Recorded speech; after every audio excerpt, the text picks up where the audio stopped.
ජේසුතුමන් තුළ මාපි ආදර සහෝදර සහෝදරියනි ජීවමාන ජේසුස් වහන්සේත් සමග අපි ගත කරන්නට යන්නා වූ මේ මොහොත උන්වහන්සේත් එක්කම අපි රැඳෙමු.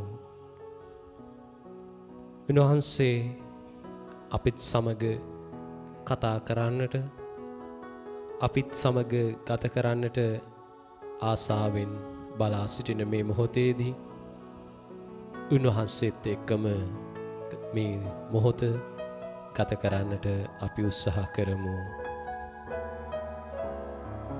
අපගේ පවුලේ ඉන්න සියලු දෙනා වෙනුවෙන් අපි යාඥා කරමු. කතෝලික සභාව වෙනුවෙන් අපි යාඥා කරමු. අප රට වෙනුවෙන්ද මුළු ලෝකයේ සිටින සියලුම ජනතාව වෙනුවෙන්ද මේ මොහොතේදී යාඥා කරමු. ජීවමාන ජේසුස් වහන්සේට අපි කියමු අපිත් සමග රැඳෙන්නට කියලා. අපිත් සමග කතා කරන්නට කියලා අපි ජේසුස් වහන්සේට කියමු.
ස්වාමින් වහන්සේ ඔබ සමග වනසේක්වා. ඔබ සමගද වනසේක්වා. ශුද්ධවර ජොහන්තුමාන්ගේ සුදු සුවිශේෂයෙන් උපුටාගත් කොටසකි. ස්වාමිනී ඔබ වහන්සේට මහිමය වේවා. මාගේ ආඥා පිළිගෙන ඒවා පිළිපදින යම් තැනැත්තෙක් වේද මට ප්‍රේම කරන්නෙහුය. යම් තැනැත්තෙක් මට ප්‍රේම කරන්නේද මාගේ පියාණන් වහන්සේ ඔහුට ප්‍රේම කරන සේක. මමද ඔහුට ප්‍රේම කොට ඔහුට එළිදරව් වන්නේ මෙයයි වදාළ සේක.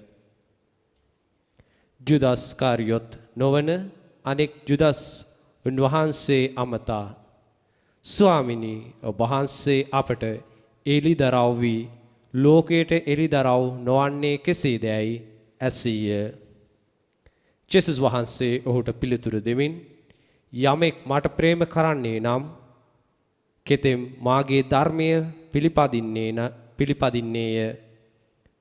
මාගේ පියාණන් වහන්සේද ඔහුට ප්‍රේම කරන සේක. අපි ඔහු වෙතට පැමිණ ඔහු සමග වාසය කරන්නෙමු. මට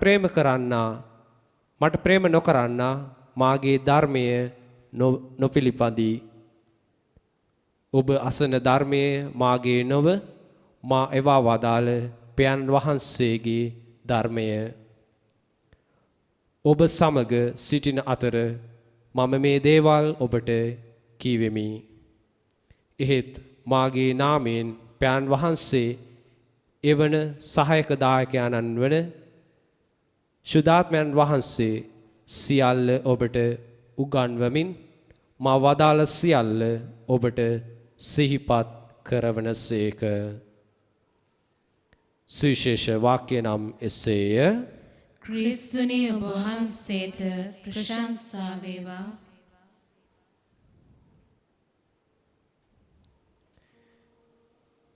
කීර්තිතුමන් තුළ මාපියාදර සහෝදර සහෝදරියනි ජීවමාන ජේසුස් වහන්සේ ඉදිරියේ සුළු මොහොතක් ගත කරන්නට එක්වරස් වී සිටින අපි සැවොම උන්වහන්සේ අද දවසේදී අපිට දෙන්නා වූ පණිවිඩය පිළිබඳවද අපි මෙනෙහි කරමු. අපි අහුම්කන් දුන්නු සුවිශේෂ පාඨය තුළ ජේසුස් වහන්සේ කියනවා මාගේ ආඥා පිළිගෙන ඒවා පිළිපදින යම් තැනැත්තෙක් වේද මට ප්‍රේම කරන්නේ හුය. මාපි ආදර සහෝදර සහෝදරියනි, ජේසුස් වහන්සේගේ ආඥාව මොකද්ද? දෙවියන් වහන්සේ තමන්ගේ එකම පුත්‍රයාණන් වන ජේසුස් වහන්සේව මේ ලෝකයට එවන්නටත්, දේවත්වය අතෑරලා මනුෂ්‍යත්වය ගන්නට ජේසුස් වහන්සේටත් හේතු වුණු ආඥාව තමයි මේ ආඥාව. ජේසුස් වහන්සේගෙන් ඇවිල්ලා අහනවා ආඥාවල් වලින් ශ්‍රේෂ්ඨම උතුම්ම ආඥාව මොකක්ද කියලා ජේසුස් වහන්සේගෙන් අහද්දී ජේසුස් වහන්සේ කියනවා දෙවියන් වහන්සේටත් ඔබේ අසල්වැසියටත් ප්‍රේම කරන්න කියලා. දෙවියන් වහන්සේ තමන්ගේ එකම පුත්‍රයාණන් වන ජේසුස් වහන්සේව මේ ලෝකයට එවන්නටත්, දේවත්වය අතෑරලා මේ ලෝකයට ජේසුස් වහන්සේ එන්නටත් මූලිකම හේතු වුණේ ඒ ප්‍රේමය කියන ආඥාවයි. ජේසුස් වහන්සේ කියන්නේ ප්‍රේමය කරන්නට කියලයි.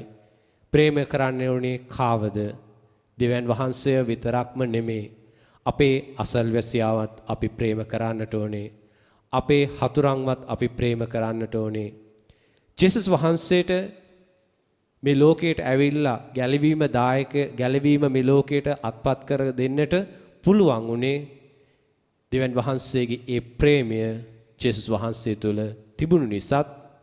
ජේසුස් වහන්සේ දෙවියන් වහන්සේ ආදරය කරපු නිසා. අන්න ඒ නිසා තමයි අද දකිනවා අපි සුවිශේෂ පාඨය තුළ ජේසුස් වහන්සේ කියනවා පියාණන් වහන්සේ මාව ප්‍රේම කළාක් මෙන් මම දෙවියන් වහන්සේ ප්‍රේම කළාක් මෙන් ඔබත් මාවත් ප්‍රේම කරන්න ආදරය කරන්න කියලා.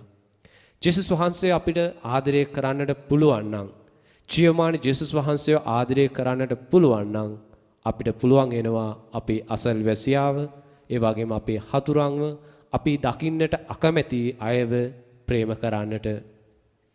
අපි අද දවසේදී ජේසුස් වහන්සේ ඉදිරියේ මේ මොහොතේදී ගත කරන මේ මොහොතේදී අපි ජේසුස් වහන්සේව අවංකවම ආදරය කරනවාද කියන දේ අපි මෙනෙහි කරමු. අපි කොයි තරම් ජේසුස් වහන්සේව ආදරය කරනවාද? අපිට පුළුවන් ඒ ගැන මෙනෙහි කරන්නට. අපි දිව්‍යසප්සාද වහන්සේ ඉදිරියේ ඉද්දි අපි කොයි විදියටද අපි කාලය ගත කරනවාද? අපිට ගාණක් නැතුව දිව්‍යසප්සාද වහන්සේ තුල ජීවමාන ජේසුස් වහන්සේ ඉන්නවයි කියන කිසිම හැඟීමක් නැතුව අපි ක්‍රියා කරනවාද? අන්න ඒ විදියට ක්‍රියා කරනවා නම් අපි ජේසුස් වහන්සේව, එහෙම නැත්නම් දෙවියන් වහන්සේව අපි ප්‍රේම කරන්නේ නැහැ. දෙවියන් වහන්සේවත් ජේසුස් වහන්සේවත් ප්‍රේම කරන්න බැරි නම් අපි අසල්වැසියාට කොහොමත් ප්‍රේම කරන්නේ නැහැ. අපි හතුරන්ව කොහොමත් ප්‍රේම කරන්නේ නැහැ. එහෙනම් අද දවසේදී අපි මෙනෙහි කරමු අවංකවම ජේසුස් වහන්සේව ආදරය කරනවද, ප්‍රේම කරනවද? අන්න අවංකවම අපි ආදරය කරනවා නම් අපි අසල්වැසියාවත් අපි ආදරය කරමු. ඒ ආදරය කරන්නට අවශ්‍ය වරප්‍රසාදය අපි උන්වහන්සේගෙන් ඉල්ලා යාඥා කරමු.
Jesus,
යමෙක් මට ප්‍රේම කරන්නේ නම් මාගේ ධර්මය පිළිපදින්නේය. අපි ප්‍රේමය ගැන මෙනෙහි කෙරුවා. මේ ප්‍රේමයත් එක්ක එකතු වෙච්ච සම්බන්ධ වෙච්ච දෙයක් තමයි කීකරුකම කියන දේ. දැන් කීකරුකම කියපුවාම අපි කාටද කීකරු වෙන්නට ඕනේ? කවුද කීකරු වෙන්නට ඕනේ? පියතුමෙක් හැටියට පූජාපත්‍රය ලබද්දී එහෙම නැත්නම් කන්‍යා සොයුරියෙක් හැටියට පොරොන්දු දෙද්දී රදගුරුතුමාට ඒ වගේම ශ්‍රේෂ්ඨ ඒ කන්‍යා සොයුරිය ඉදිරියේ පොරොන්දු දෙනවා. අපි ඇත්තටම පොරොන්දු දෙන්නේ අපේ රදගුරුතුමාට එහෙම නැත්නම් ශ්‍රේෂ්ඨ කන්‍යා සොහිරියටද කීකරුකම කියන ඒ පොරොන්දුව ජීවත් කරවන්නට ඕනේ. එහෙම නැත්නම් ඒ කීකරුකම ඒ දෙන්නේ රදගුරුතුමාටවත් එහෙම නැත්නම් කන්‍යා සොහිරියටත් නෙමේ, ජේසුස් වහන්සේටයි. පියතුමල්ලත් ඒ වගේම කන්‍යා සොහිරියන් විතරමද කීකරුකම කියන පොරොන්දුව දීලා එය ජීවත් කරවන්නේ. විවාහ ජීවිතයේදී අපි කියනවා සැපේදිත් දුකේදිත් ඔබට ප්‍රේම කරන්නට මම කැප වෙනවා කියලා. මේ පොරොන්දුව, මේ ප්‍රේමය කියන පොරොන්දුවත් එක්ක කීකරුකම කියන පොරොන්දුවත් පෞල් ජීවිතයට ඇතුළත් වෙද්දී ජේසුස් වහන්සේ ඉදිරියේ දෙනවා. එතකොට කීකරුකම කියන පොරොන්දුව පියතුමල්ලාට කන්‍යා සොහිරියන්ට විතරක් සීමා වෙච්ච දෙයක් නෙමේ. පෞල් ජීවිතයේ සිටින සියලු දෙනාටත් එය පොරොන්දු වෙනවා.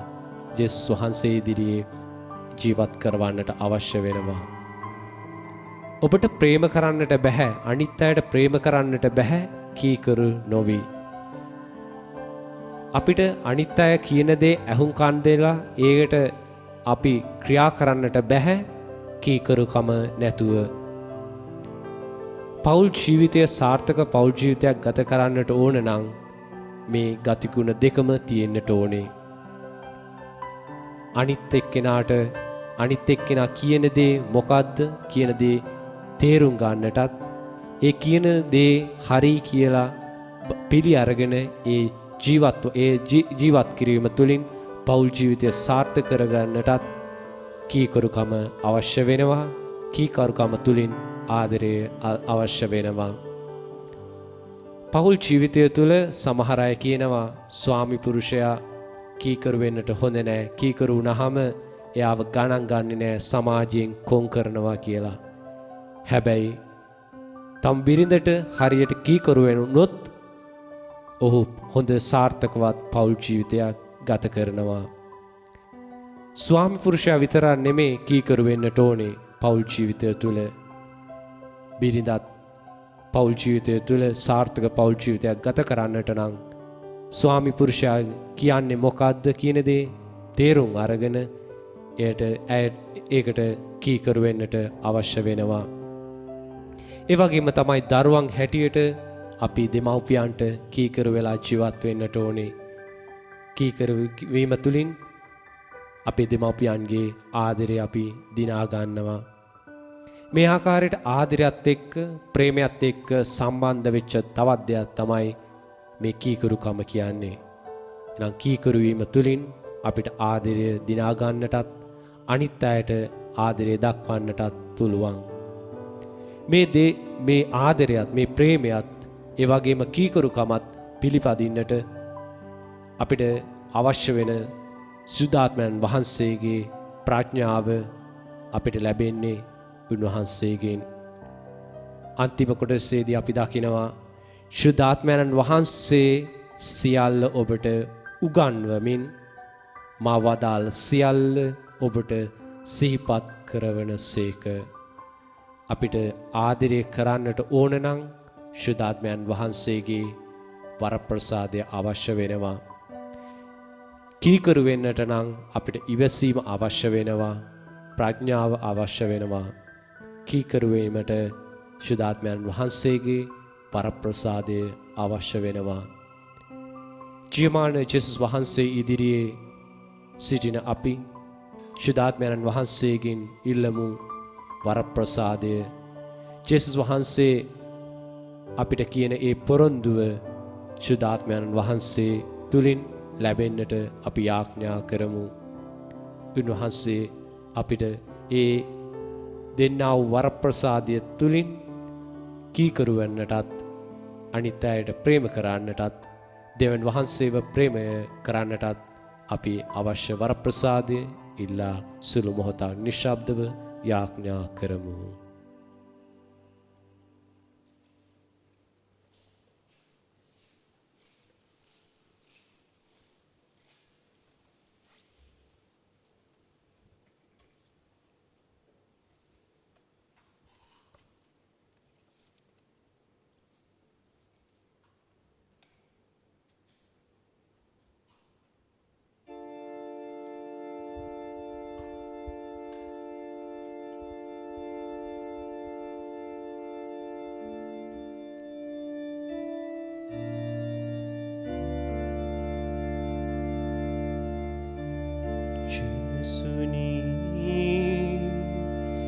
දිව්‍ය සප්‍රසාදයේ දෙවියනි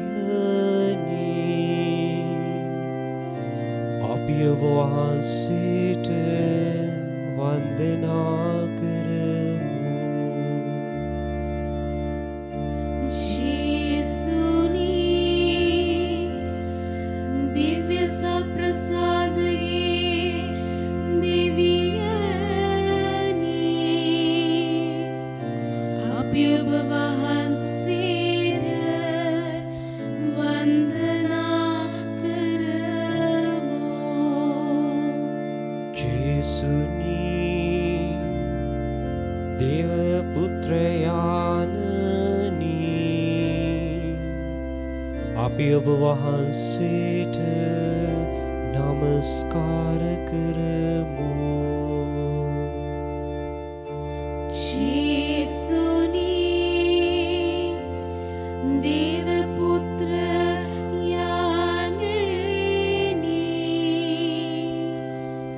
අපි ඔබ වහන්සේට නමස්කාර කරමු. ජේසුනි මනුෂ්‍ය පුත්‍රයාණන් වන දෙවියනි අපි ඔබ වහන්සේට ප්‍රශංසා කරමු. ජේසුනි මනුෂ්‍ය පුත්‍රයාණන් වන දෙවියනි අපි ඔබ වහන්සේට ප්‍රශංසා කරමු. ජේසුනි සාමයේ රජාණනි අපි ඔබ වහන්සේට ස්තුති කරමු. ජේසුනි සාමයේ රජාණනි අපි ඔබ වහන්සේට ස්තුති කරමු. ජේසුනි ශ්‍රී වචනයාණනි අපි ඔබ වහන්සේ කෙරෙහි විශ්වාස කරමු. ජේසුනි ශ්‍රී වචනයාණනි අපි ඔබ වහන්සේ කෙරෙහි විශ්වාස කරමු.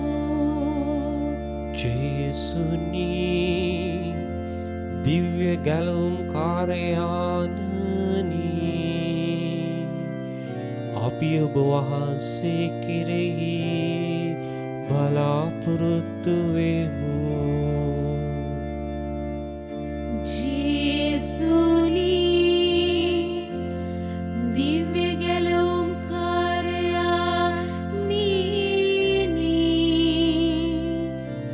අපි ඔබ වහන්සේ කෙරෙහි බලාපොරොත්තු වෙමු.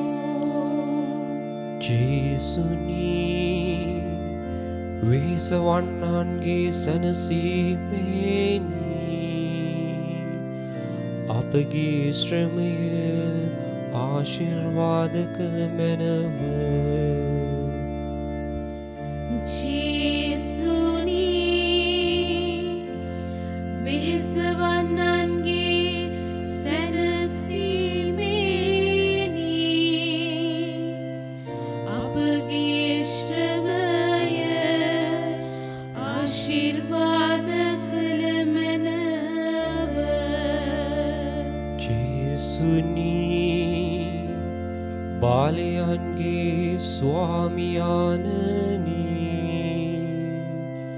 අප දරු දැරියන් රැකගත මැනව. ජේසුනි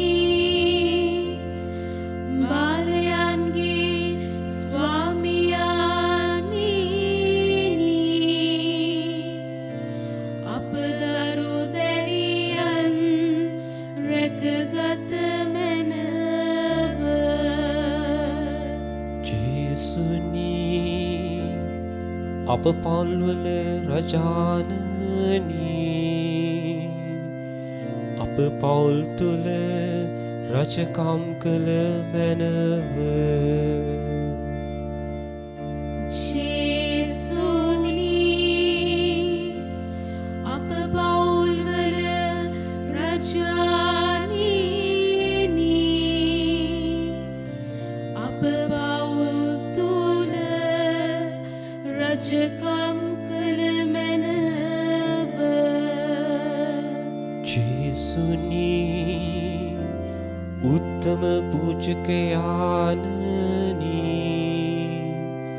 අබ පූජකවරුන් රැක බලාගත මැනව ජේසුනි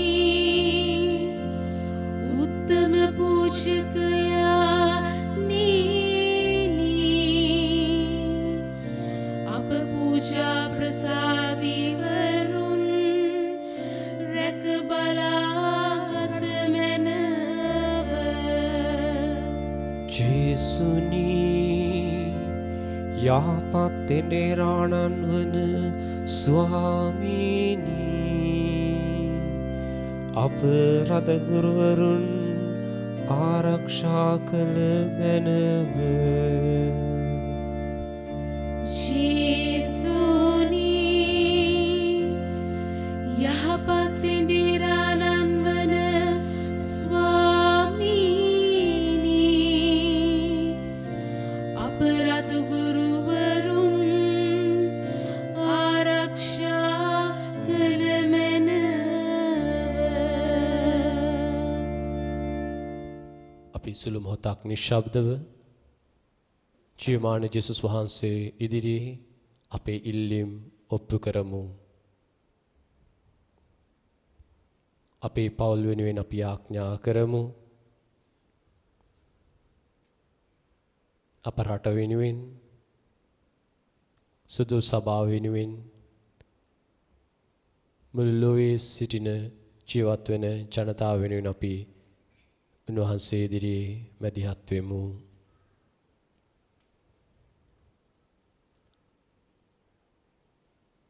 අපේ පවුල් වල සිටින දරුවන් වෙනුවෙන් තරුණ තරුණියන් වෙනුවෙන් අපි ආඥා කරමු. උන්වහන්සේ අපිත් සමග රැඳී අපිට ආශිර්වාදය දානය කරන්නට කියලා අපි සුළු මොහොතක් නිශ්ශබ්දව යාඥා කරමු.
sit laudacio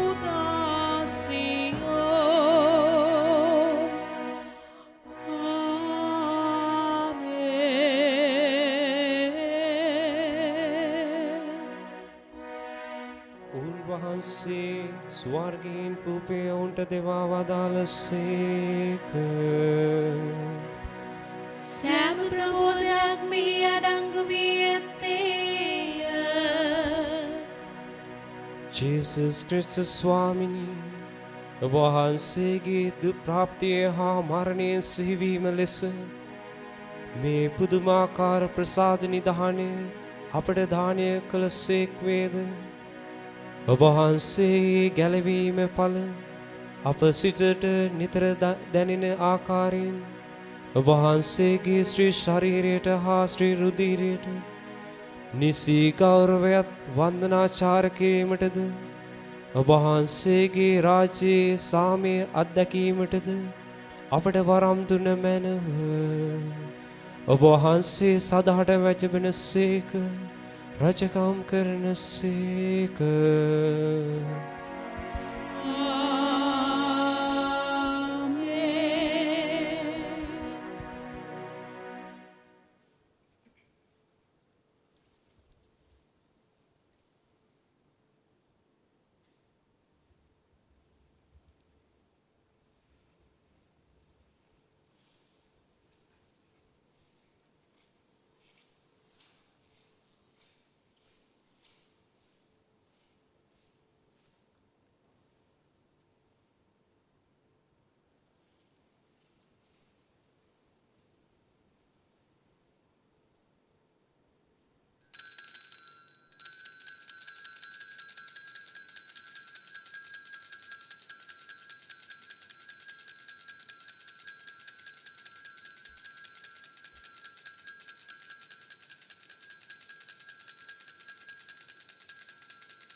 දෙවියන් වහන්සේ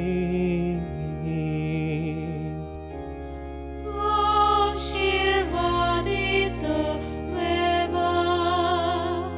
උන්වහන්සේගේ ශ්‍රී නාමය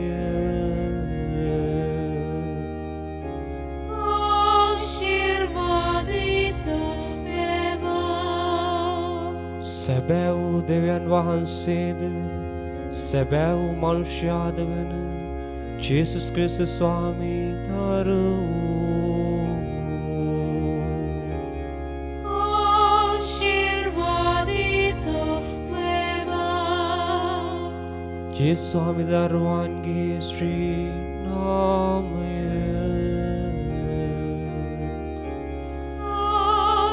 ආශිර්වාදිත වේවා. උන්වහන්සේගේ ශ්‍රී හෘදය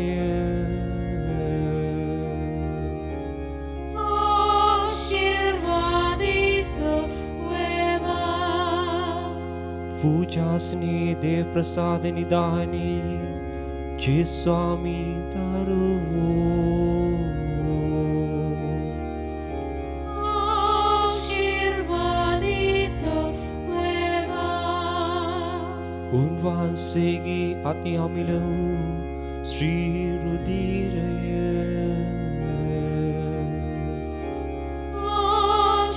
ආශිර්වාදිත වේවා. සැනසිලිදායක ආනන් වන ශුද්ධාත්මයාණන් වහන්සේ ආශිර්වාදිත වේවා. උත්තම දේ මාතාවන් වන අතිශුද්ධ වූ මරිය වහන්සේ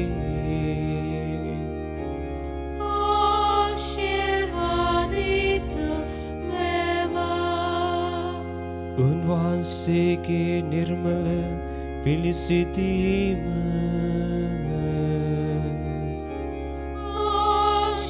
ආශිර්වාදිත වේවා. උන්වහන්සේගේ ප්‍රතාපවත් ස්වර්ගාරෝපණය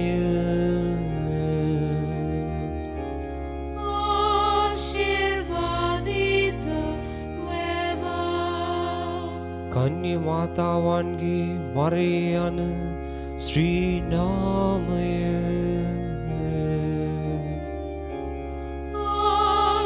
ආශිර්වාදිත වේවා. උන්වහන්සේගේ උත ශුද්ධවත් පති වූ සුදු සේතුමා ආශිර්වාදිත වේවා. දෙවියන් වහන්සේ තමන් දූතයන් හා ශුද්ධවන්තයන් කෙරෙහි